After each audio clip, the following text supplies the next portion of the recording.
ಕನ್ನಡ ಕಿರುತೆರೆ ಕಂಡ ಯಶಸ್ವಿ ನಿರ್ದೇಶಕಿ, ನಿರ್ಮಾಪಕಿ ಸ್ವಪ್ನ ಕೃಷ್ಣ ಅವರು ಸಾಲು ಸಾಲು ಸೀರಿಯಲ್ಗಳ ಯಶಸ್ಸಿನ ನಂತರ ಈಗ ಭಾರ್ಗವಿ LLV ಧಾರಾವಾಹಿಯ ಮೂಲಕ ನಮ್ಮ ಮುಂದೆ ಬರ್ತಾ ಇದ್ದಾರೆ. ಪವರ್ ಪಫ್ ವುಮನ್ ನಿರ್ದೇಶಕಿ, ನಿರ್ಮಾಪಕಿ, ನಟಿ ಸ್ವಪ್ನ ಕೃಷ್ಣ ಅವರು ನಮ್ಮ ಜೊತೆ ಇದ್ದಾರೆ. ಭಾರ್ಗವಿ LLV ಧಾರಾವಾಹಿಯ ಜೊತೆಗೆ ಇನ್ನು ಸಾಕಷ್ಟು ವಿಷಯ ತಿಳ್ಕೊಳ್ಳೋದಿದೆ. ನಮಸ್ಕಾರ ಮ್ಯಾಮ್. ನಮಸ್ತೆ. ಹೇಗಿದ್ದೀರಿ? ನಾನು ಚೆನ್ನಾಗಿದ್ದೀನಿ, ನೀವು ಹೇಗಿದ್ದೀರಿ? ಆರಾಮಾಗಿದ್ದೀನಿ. ಪ್ರೋಮೋ ರಿಲೀಸ್ ಆಗಿದೆ ಭಾರ್ಗವಿ LLV. ಒಂಥರ ನಿಮ್ಮ ಒಂದು ಬ್ಯಾನರಲ್ಲಿ ಒಂದು ಸೀರಿಯಲ್ ಬರ್ತಾ ಇದೆ ಅಂತಂದರೆ ಅದರಲ್ಲಿ ಒಂದು ಪಫ್ ವುಮನ್ ಬರ್ತಾ ಇದ್ದಾಳೆ ಅನ್ನೋದಂತೂ ಗ್ಯಾರಂಟಿ ಇರುತ್ತೆ. ಆದರೆ ಒಂದು ವಿಶೇಷತೆ ಏನಂದ್ರೆ ಅವಳ ಪಕ್ಕ ಹಳೆ ಸೀರಿಯಲ್ಗಿಂತ ಡಿಫ್ರೆಂಟ್ ಇರ್ತಾಳೆ, ಬಟ್ ಸ್ಟಿಲ್ ಒಂದು ಸ್ಟ್ರೆಂತ್ ಇರ್ಬೋದು, ಆ ಒಂದು ಆರಾ ಇರುತ್ತೆ ಅಂತ ಹೇಳ್ಬೋದು. ಪ್ರೋಮೋ ರಿಲೀಸ್ ಆಗಿದೆ, ಅದಕ್ಕೆ ಬರ್ತಿರುವಂಥ ರಿಯಾಕ್ಷನ್, ಹಾಗೆ ಹೇಗಿದೆ ಈಗ ಕರೆಂಟ್ ಸಿಚುವೇಶನ್? ನೀವು ಹೇಳಿದಾಗೆ ಪ್ರೋಮೋ ತುಂಬ ಚೆನ್ನಾಗಿ ರಿಸೀವ್ ಆಗಿದೆ. ಭಾರ್ಗವಿಯನ್ನ ಗೆಲ್ಸೋದಷ್ಟೇ ತಲೆಯಲ್ಲಿ ಈಗ ಸದ್ಯ ಇರೋದು. ಬಟ್ ಹೌದು, ನೀವು ಹೇಳಿದಾಗೆ ಭಾರ್ಗವಿ ವಿಭಿನ್ನವಾಗಿದ್ದಾಳೆ. ನ್ಯಾಯದ ಪರವಾಗಿ ನಿಲ್ತಾಳೆ, ಅನ್ಯಾಯದ ವಿರುದ್ಧ ಹೋರಾಡಕ್ಕೆ ಧ್ವನಿ ಎತ್ತುತ್ತಾಳೆ. ಒಂದು ಹೆಣ್ಣಾಗಿ ಇನ್ನೊಂದು ಹೆಣ್ಮಗು ಜೊತೆ ನಿಲ್ತಾಳೆ ಅನ್ನೋದು ಹೈಲೈಟ್ ಆಫ್ ದ ಶೋ. ಖುಷಿ ಇದೆ ಭಾರ್ಗವಿ ಬಗ್ಗೆ. ನೀವು ನಿರ್ದೇಶಕಿಯಾಗಿ, ನಿರ್ಮಾಪಕಿಯಾಗಿ ಎರಡೂ ಒಂದು ಪಾತ್ರವನ್ನ ನಿರ್ವಹಿಸ್ತಾ ಇದ್ದೀರಾ. ಅಂದ್ರೆ ಒಂದು ತೆರೆ ಮೇಲೆ ನಾವೊಂದು ಪಾತ್ರ ನಿರ್ವಹಿಸೋಕ್ಕೂ, ತೆರೆ ಹಿಂದೆ ಈ ಒಂದು ಮೇಜರ್ ರೋಲ್ಸ್ ಅಂದ್ರೆ ಒಂದು ತಂದೆ ತಾಯಿ ಅಂತ ಹೇಳ್ತೀವಿ ನಾವು, ಪ್ರೊಡ್ಯೂಸರ್, ಡೈರೆಕ್ಟರ್ನ, ಈ ಎರಡೂ ಪಾತ್ರಗಳನ್ನ ಮಾಡ್ತಾ ಬಂದಿದ್ದೀರಾ. ಯಾವಾಗಾದ್ರೂ ಒಂದ್ಸರ್ತಿ ಪ್ರೊಡ್ಯೂಸರ್ ಆಗಿ ವರ್ಕ್ ಮಾಡ್ತಿರ್ಬೇಕಾದ್ರೆ ಡೈರೆಕ್ಟರ್ ಆಗಿ ಒಂದು ಆ ಕ್ರಿಯೇಟಿವ್ ಸ್ಪೇಸ್ ಬ್ಲಾಕ್ ಆಗಿದ್ದಿರಬಹುದು, ಅಥವಾ ನೆಕ್ಸ್ಟ್ ಏನು, ಬಿಕಾಸ್ ಎರಡು ಮ್ಯಾನೇಜ್ ಮಾಡೋದು ಅಷ್ಟು ಸುಲಭ ಖಂಡಿತ ಅಲ್ಲ. ಅನ್ಸಿದ್ದಿದೆಯಾ ಈ ಕ್ರಿಯೇಟಿವ್ ಬ್ಲಾಕ್ ಅನ್ನೋದು? ಬಹುತೇಕ ಜನಗಳಿಗೆ ಗೊತ್ತಿಲ್ಲ, but I will clarify it today. ನಿರ್ಮಾಣ ಅಂತ ಬಂದಾಗ ನಾನು ಖಂಡಿತ ಆ ಜಾಗಕ್ಕೆ ಅಥವಾ ಆ ಕೆಲಸಕ್ಕೆ ಇಲ್ಲಿವರೆಗೂ ಹೋಗಿಲ್ಲ, ಮುಂದಕ್ಕೂ ಹೋಗಲ್ಲ. ಬ್ಯಾನರ್ ನಂದಾಗಿರೋದ್ರಿಂದ ನನ್ನ ಹೆಸರು ಬರುತ್ತೆ. ಬಟ್ ನನ್ನ ಬ್ರದರ್ ಇನ್ ಲಾ ದೇವರಾಜ್ ಅಂತ, ಅವರು ನಿರ್ಮಾಣದ ಎಲ್ಲ ಜವಾಬ್ದಾರಿಯನ್ನು ಹೊತ್ಕೊಂಡಿದ್ದಾರೆ. ಸೊ ಫೈನಾನ್ಸಸ್ ಅಂತ ಬಂದಾಗ ಎರಡು ತಲೆಗಳು ಒಟ್ಟಿಗೆ ಇರಕ್ಕಾಗಲ್ಲ. ಒಂದು ಕ್ರಿಯೇಟಿವ್ ಅಂಡ್ ಫೈನಾನ್ಸಸ್ ಟುಗೆದರ್ ಅದು ಜೆಲ್ ಆಗಲ್ಲ. ನಾವು ಹೊಡೆದಾಡ್ತಾ ಇರಬೇಕು, ಕಿತ್ತಾಡ್ತಾ ಇರಬೇಕು, ಅದೇ ಥರ ಪರಿಸ್ಥಿತಿ ಬಂದ್ಬಿಡುತ್ತೆ. ಎರಡೂ ನಾನೇ ಮಾಡಿದಾಗ ಡೆಫಿನೆಟ್ಲಿ ತಲೆಯಲ್ಲಿ ಅಂದರೆ ಇದು ಎಲ್ಲದಕ್ಕೂ ಬೇಕು ಅಂತಾನೆ ಅನ್ಸುತ್ತೆ, ಬೇಡ ಅಂತ ಯಾವತ್ತೂ ಅನ್ಸೋದೇ ಇಲ್ಲ. ಸೊ ಅದಕ್ಕಿಂತ ಒಂದು ಲೈನ್ ಬೇಕಾಗತ್ತೆ. ನಿರ್ಮಾಣಕ್ಕೆ ಒಂದು ಲೈನ್ ಎಳೆದು ಆ ಲೈನ್ ಒಳಗಡೆ ಕೆಲಸ ಮಾಡಬೇಕಾಗಿದೆ ಅಂತ ಒಂದು ದೊಡ್ಡ ಟ್ಯಾಲೆಂಟ್ ಬೇಕದು. ಆ ಟ್ಯಾಲೆಂಟ್ ಮತ್ತೆ ನಿರ್ದೇಶನ ಎರಡು ಒಟ್ಟಿಗೆ ನಿಜ ಬೆರೆಯಕ್ಕಾಗಲ್ಲ. ಸೊ ಆ ಜವಾಬ್ದಾರಿಯನ್ನ ನಾನು ಅವ್ರಿಗೆ ಕೊಟ್ಟಿದ್ದೀನಿ. ನಿರ್ದೇಶನದ ಜವಾಬ್ದಾರಿಯನ್ನ ಅಚ್ಚುಕಟ್ಟಾಗಿ ನಿಭಾಯಿಸುವ ಪ್ರಯತ್ನವನ್ನ ಮಾಡ್ತಾ ಇದ್ದೀನಿ. ಹಾಗೆ ಮ್ಯಾಮ್, ಇವಾಗ ಈ ಒಂದು ಧಾರಾವಾಹಿಯಲ್ಲಿ ಒಂದು ಲಾಯರ್ ಪಾತ್ರ ಇದೆ, ಅಂದರೆ ಒಂದು ಕೋರ್ಟ್ ಸೆಟಪ್ ಅಂತ ಇದೆ. ಅಟ್ ದ ಸೇಮ್ ಟೈಮ್ ಒಂದು ಫ್ಯಾಮಿಲಿ ಕೂಡ ಜಾಯಿನ್ ಆಗಿದೆ. ಆಸ್ ಆಡಿಯನ್ಸ್ ನಾವು ಈ ಒಂದು ಧಾರಾವಾಹಿಯ ಮೂಲಕ ಏನೇನು ಎಕ್ಸ್ಪೆಕ್ಟ್ ಮಾಡಬಹುದು, ಕತೆ ಯಾವ ರೀತಿ ಅನ್ಫೋಲ್ಡ್ ಆಗುತ್ತೆ ಅಂತ ನಾವು ಕಾಯ್ತಿರಬಹುದು? ಪ್ರತಿ ಒಂದು ಮಕ್ಕಳ ಜೀವನದಲ್ಲಿ ತಂದೆ ತಾಯಂದ್ರು ತುಂಬ ದೊಡ್ಡ ಪಾತ್ರವನ್ನ ನಿಭಾಯಿಸ್ತಾರೆ. ಅಂದ್ರೆ ಮಕ್ಳು ಗೆಲ್ಬೇಕು, ಮಕ್ಕಳನ್ನ ಪ್ರಪಂಚ ಕೊಂಡಾಡ್ಬೇಕು, ಮಕ್ಳು ಸೋಲ್ಬಾರ್ದು, ಅದಕ್ಕೆ ಅಂತ ಸಾಕಷ್ಟು ತ್ಯಾಗ ಮಾಡ್ತಾರೆ. ಅಸಾಧ್ಯವನ್ನ ಸಾಧ್ಯ ಮಾಡಕ್ಕೆ ಏನೇನೋ ಪ್ರಯತ್ನಗಳನ್ನ ಮಾಡ್ತಾರೆ, ಮಕ್ಕಳು ಖುಷಿಯಾಗಿರ್ಬೇಕು ಅಂತ. ಆದ್ರೆ ಇಲ್ಲಿ ನಮ್ಮ ಭಾರ್ಗವಿ ಉಲ್ಟಾ ಮಾಡ್ತಾ ಇದ್ದಾಳೆ. ತನ್ನ ತಂದೆಯನ್ನ ಗೆಲ್ಸಕ್ ಹೊರಟಿದ್ದಾಳೆ. ತನ್ನ ತಂದೆಯ ಒಂದು ಎಮೋಷನ್ನ ಅಥವಾ ತಂದೆಯ ಸೋಲನ್ನ ಗೆಲುವಾಗಿ ಕನ್ವರ್ಟ್ ಮಾಡಕ್ ಹೊರಟಿದ್ದಾಳೆ. ಅಂದ್ರೆ ಇದೇ ಒಂದು ವಿಭಿನ್ನತೆ, ಕಥೆಯ ವಿಭಿನ್ನತೆ ಇರೋದು. ತಾನು ತನಗೆ ಮತ್ತೆ ತನ್ನ ತಂದೆಗೆ ಇಬ್ರಿಗೂ ಅನ್ಯಾಯ ಮಾಡಿರುವಂತಹ ಒಂದೇ ವ್ಯಕ್ತಿಯ ವಿರುದ್ಧ ಹೋರಾಡೋಕೆ ಮೊದಲನೇ ಎಪಿಸೋಡ್ ಇಂದ ಹೆಜ್ಜೆ ಹಾಕ್ತಾ ಇದ್ದಾಳೆ. ಸೊ ಅಫ್ಕೋರ್ಸ್ ನೀವು ಹೇಳ್ದಾಗೆ ಇದು ಒಂದು ವ್ಯಕ್ತಿಯ ಒಂದು ಸಿಚುವೇಶನ್ ನ ಫೈಟ್ ಆಗುತ್ತೆ. ಫ್ಯಾಮಿಲಿ ಡ್ರಾಮಾ ಜಾಸ್ತಿ ಇದೆ. ಅಲ್ಲಿರುವಂಥ ವ್ಯಕ್ತಿ ನಮ್ಮ ಹೀರೋ ಆಂಟಗನಿಸ್ಟ್ ಮಗ, ಅಂದರೆ ವಿಲ್ಲನ್ ಮಗ ಆಗಿದ್ದಾನೆ. ಅವನು ಇವಳ ಜೊತೆ ಲವ್ವಲ್ಲಿ ಬೀಳ್ತಾನೆ. ಅವ್ರ ಲವ್ ಸ್ಟೋರಿಗೆ ಏನು ಮುಂದಿನ ತಿರುವು, ಯಾಕೆಂದರೆ ಇವ್ರು ಹೋಗ್ತಿರೋದೇ ಅವನ ವಿರುದ್ಧ ಆಗಿರೋದ್ರಿಂದ ಏನು ತಿರುವಿದೆ, ಸಾಕಷ್ಟು ಕಂಟೆಂಟ್ ಅನ್ಫೋಲ್ಡ್ ಆಗ್ತಾ ಹೋಗ್ತೆ ಮುಂದಿನ ಜರ್ನಿನಲ್ಲಿ. ಬಟ್ ಭಾರ್ಗವಿ ತನ್ನ ತಂದೆಯ ಸೋಲಿಗೆ ಉತ್ತರ ಕೊಡೋಕ್ಕೆ ಬರ್ತಾ ಇದ್ದಾಳೆ. ಖಂಡಿತ ಮ್ಯಾಮ್. ಹಾಗೆ ನೀವೀಗ ಮೆನ್ಷನ್ ಕೂಡ ಮಾಡಿದ್ರಿ ದ ಲೀಡ್ ಕ್ಯಾರೆಕ್ಟರ್ಸ್. ನೀವು ಸಾಕಷ್ಟು ಧಾರಾವಾಹಿಗಳನ್ನೆಲ್ಲ ಮಾಡಿ ಬಂದಿದ್ದೀರಾ. ಈ ಒಂದು ಹೊಸ ಪ್ರಾಜೆಕ್ಟ್ನ ಕೈಗೆ ತಗೋತೀರಾ, ಅವಾಗ ರಾಧಾ ಹಾಗೂ ಮನೋಜ್ ಅವ್ರನ್ನೇ ನೀವು ಯಾಕೆ ಈ ಪಾತ್ರಕ್ಕೆ ಇವರು ಹೋಲ್ತಾರೆ, ಇದಕ್ಕೆ ಇವ್ರು ಹೊಂದ್ತಾರೆ ಅಂತ ಅನ್ಸಿದ್ದು, and why was it finalised? ಆ, ರಾಧಾ ಅವ್ರಿಗೆ ಅಂದರೆ ಅವರಲ್ಲಿ ಅಂದರೆ ಒಬ್ಬ ಕಲಾವಿದನಿಗೆ ಬೇಕಾಗುವಂಥ ಎಲ್ಲ ಅಂದರೆ ಕಣ್ಣಲ್ಲಿ ಆ್ಯಕ್ಟ್ ಮಾಡುವಂಥ ಒಂದು ಶಕ್ತಿ ಅಥವಾ ಆ ಪಾತ್ರದ ಒಳಗೆ ಬರುವಂಥ ಶಕ್ತಿ, ಅಂದರೆ ಯಾವ ಲೀಡ್ಸ್ ಅಂತ ನಾವು ಆಯ್ಕೆ ಮಾಡ್ತೀವಲ್ಲ, ನಾವು ಆಡಿಷನ್ ಮಾಡಬೇಕಾದ್ರೆ ನಾವು ಅದನ್ನೇ ಹುಡುಕ್ತಿರ್ತೀವಿ. ಅಂದರೆ ಇವ್ರ ಮೇಲೆ ನಾವು ಒಂದು ದೊಡ್ಡ ಶೋ ಜವಾಬ್ದಾರಿ ಹೊರಿಸ್ಬೋದಾ ಅಂತ. ಅಂದ್ರೆ ಕತೆ ಪೂರ್ತಿ ಅವ್ರು ಹೊರತಿರ್ತಾರೆ, ನಾವು ಏನೇ ಮಾಡಿದ್ರು ತೆರೆ ಹಿಂದೆ ಧಾರಾವಾಹಿಯ ಫೇಸ್ ಅವ್ರು ಆಗ್ತಾರೆ. ಸೊ ಆ ನಿಟ್ಟಿನಲ್ಲಿ ನಾವು ಸಾಕಷ್ಟು ಒಂದು ಪ್ರಾಟೋಕಾಲ್ಗಳನ್ನ ಬರ್ಕೊಂಡಿರ್ತೀವಿ, ಇದೆಲ್ಲವನ್ನು ಮೀಟ್ ಮಾಡ್ತಾರಾ ಇವರು ಅಂತ. ಅದೆಲ್ಲವನ್ನು ಮೀಟ್ ಮಾಡಿದ್ದು ನಂಗೆ ರಾಧಾ ಅವರು. ಮನೋಜ್ ಅಂತ ಬಂದಾಗ, ಮನೋಜ್ ತೆಲುಗು ಸೀರಿಯಲ್ ಮಾಡ್ತಿದ್ರು. ನಂಗೆ ಸ್ವಲ್ಪ ಎಲ್ಲೋ ಒಂದ್ ಕಡೆ ಅಯ್ಯೋ ಈ ಹುಡುಗ ಹೇಗೆ ಅಂತ ಡೌಟ್ ಬಂದಿದ್ದುಂಟು. ಬಟ್ ನನ್ ಮೇಲೆ ನಂಗೆ ನಂಬಿಕೆ ಇತ್ತು, ನಾನು ಯಾರು ಓಕೆ ಮಾಡಿಸ್ತೀನಪ್ಪ ಏನೋ ಅಂತ ಆಗುತ್ತೆ. ಯಾಕೆಂದ್ರೆ ನಮ್ಗೆ we were short of time line, ಅಂದ್ರೆ ನಾವು ಟೈಮ್ ಲೈನ್ ಮೀಟ್ ಮಾಡಬೇಕಿತ್ತು. ಬಟ್ ಸರ್ಪ್ರೈಸಿಂಗ್ಲಿ ಮನೋಜ್ ಇಸ್ ಅಂದ್ರೆ ಅವರು ಒಂದು ಎಂಥ ಪ್ಯಾಕೇಜ್ ಇದೆ ಅವ್ರ ಹತ್ರ.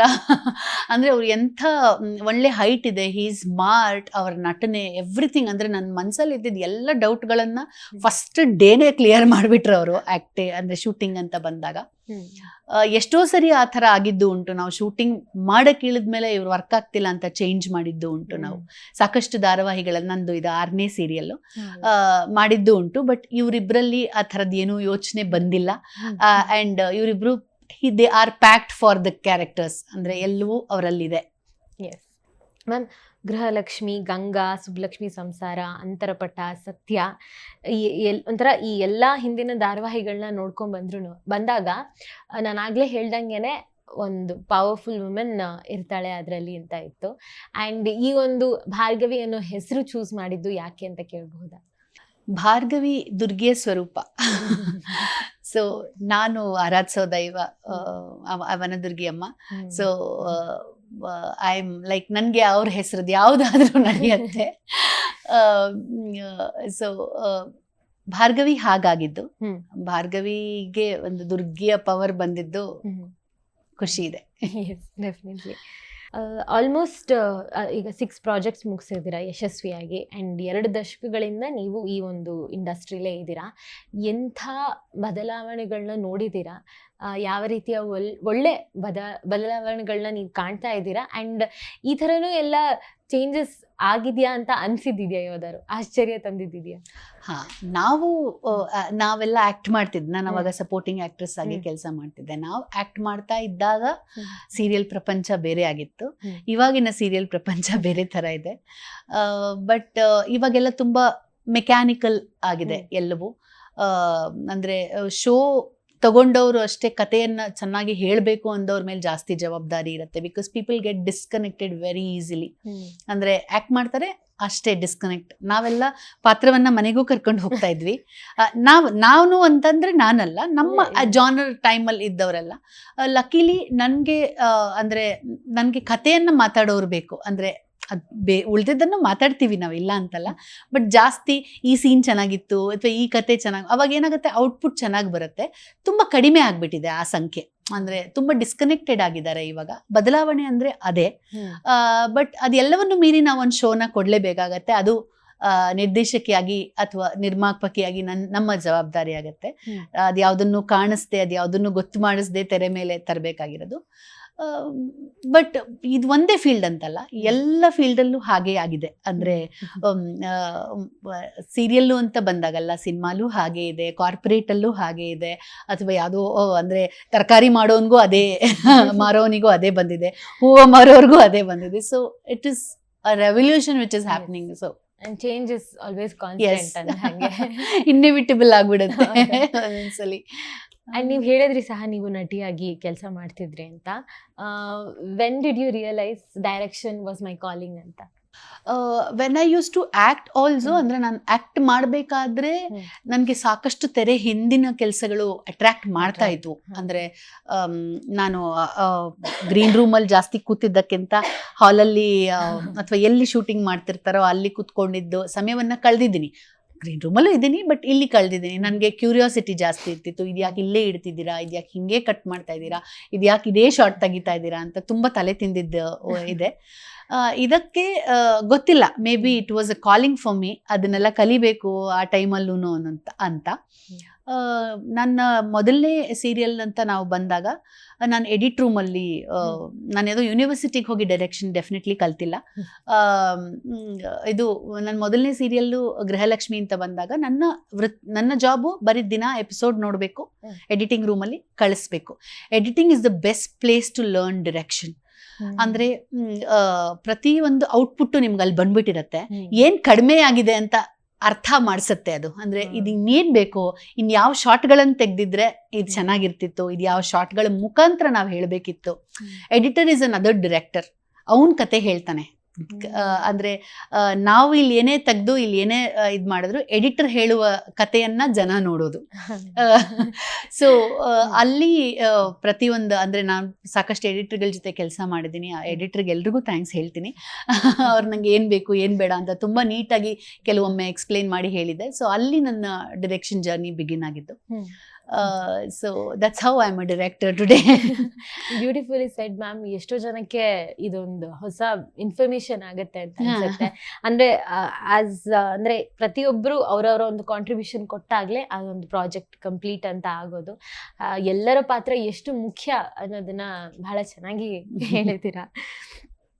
ಆಸ್ ಅ ಡೈರೆಕ್ಟರ್ ಮ್ಯಾಮ್, ನನ್ ಕ್ಯೂರಿಯಾಸಿಟಿ ಇರೋ ಕ್ವೆಶನ್ ಏನಂದ್ರೆ, ಈಗ ಆದ್ರೆ ಸಿನಿಮಾ ಅಂತಾನೆ ಇರಲಿ, ಸೀರಿಯಲ್ ಅಂತಾನೆ ಇರಲಿ, ಅಥವಾ ಈಗಿನ ಒಂದು ಟ್ರೆಂಡ್ ವೆಬ್ ಸೀರೀಸ್ ಅಂತಾನೆ ಇರಲಿ, ಒಂದು ಕಥೆಯನ್ನ ಹೇಳ್ಬೇಕಾದ್ರೆ ಯಾವ ಪಾಯಿಂಟು ಬಹಳನೇ ಕ್ರೂಷಿಯಲ್ ಅಂತ ನಿಮ್ಗೆ ಅನ್ಸುತ್ತೆ? ಅಂದ್ರೆ ಒಂದು ಕಥೆನ ಡೆಲಿವರ್ ಮಾಡ್ಬೇಕಾದ್ರೆ ಅದು ಜನರಿಗೆ ನಾನೇನು ಹೇಳಕ್ ಹೊರಟಿದ್ದೀನಿ ಹಾಗೆ ಅರ್ಥ ಆಗ್ಬೇಕದು ಅಂತಿರುತ್ತೆ, ಅಥವಾ ಅವ್ರು ಹೇಗೆ ತಗೋತಾರೆ ಆಸ್ ಆಡಿಯನ್ಸ್ ಅನ್ನೋದು ಒಂದಿರುತ್ತೆ. ಯಾವ ಪಾಯಿಂಟ್ ತುಂಬಾ ಕ್ರೂಷಿಯಲ್ ಆಗುತ್ತೆ ಡ್ಯೂರಿಂಗ್ ಡೈರೆಕ್ಷನ್, ಒಂದು ಡಿಸಿಷನ್ ತಗೋಬೇಕಾದ್ರೆ? ನಾವು ಕಥೆಯನ್ನ ಕಟ್ಟುವ ಜಗತ್ತು, ಯೂನಿವರ್ಸ್ ಆಫ್ ದ ಸ್ಟೋರಿ. ಅಂದ್ರೆ ನಾವು ಯಾವ ಜಗತ್ತಲ್ಲಿ ಆ ಕಥೆಯನ್ನ ಹೇಳ್ತಾ ಇದೀವಿ, ಮೊದಲನೇದು ಅದು ಆಗತ್ತೆ. ಎರಡನೇದು ನಾವು ಯಾರ ಮುಖಾಂತರ ಆ ಜಗತ್ನಲ್ಲಿ ಆ ಕಥೆಯನ್ನ ಹೇಳ್ತಾ ಇದೀವಿ ಅದಾಗತ್ತೆ. ಮತ್ತೆ ನಾವು ಹೇಳುವಂತ ಕಥೆಯಲ್ಲಿ ಯಾವ ಮೇನ್ ಪಾಯಿಂಟ್ ಅನ್ನ ನಾವು ಒತ್ತು ಕೊಟ್ಟು, ಇದಕ್ಕೆ ನಾವು ಸ್ಕ್ರೀನ್ ಸ್ಪೇಸ್ ಅಂತ ಕರಿತೀವಿ. ಅಂದ್ರೆ ಈ ಒಂದು ಕತೆಗೆ, ಅಂದ್ರೆ ಅಥವಾ ಈ ಒಂದು ಸೀನ್ಗೆ ಇಂತಿಷ್ಟೇ ಸ್ಕ್ರೀನ್ ಸಮಯ ಬೇಕು ಅಂತ ಇರುತ್ತೆ. ಅಂದ್ರೆ ಆ ಕತೆ ಅದನ್ನ ನಾವು ಎಷ್ಟು ಬ್ರಿಲಿಯಂಟ್ ಆಗಿ ಆಯ್ಕೆ ಮಾಡ್ಕೋತೀವಿ ಅನ್ನೋದ್ರ ಮೇಲೆ ಒಂದು ಕತೆ ನಿಂತಿರುತ್ತೆ. Yes ma'am. ಆ್ಯಂಡ್ ಇವಾಗ ಇಷ್ಟೆಲ್ಲ ಕೇಳಿದ್ಮೇಲೆ ಒಂದು ಡೆಫಿನೆಟ್ಲಿ ಒಂದು ಕ್ಯೂರಿಯಾಸಿಟಿ ಹುಟ್ಟಿದೆ. And also to talk about the star cost.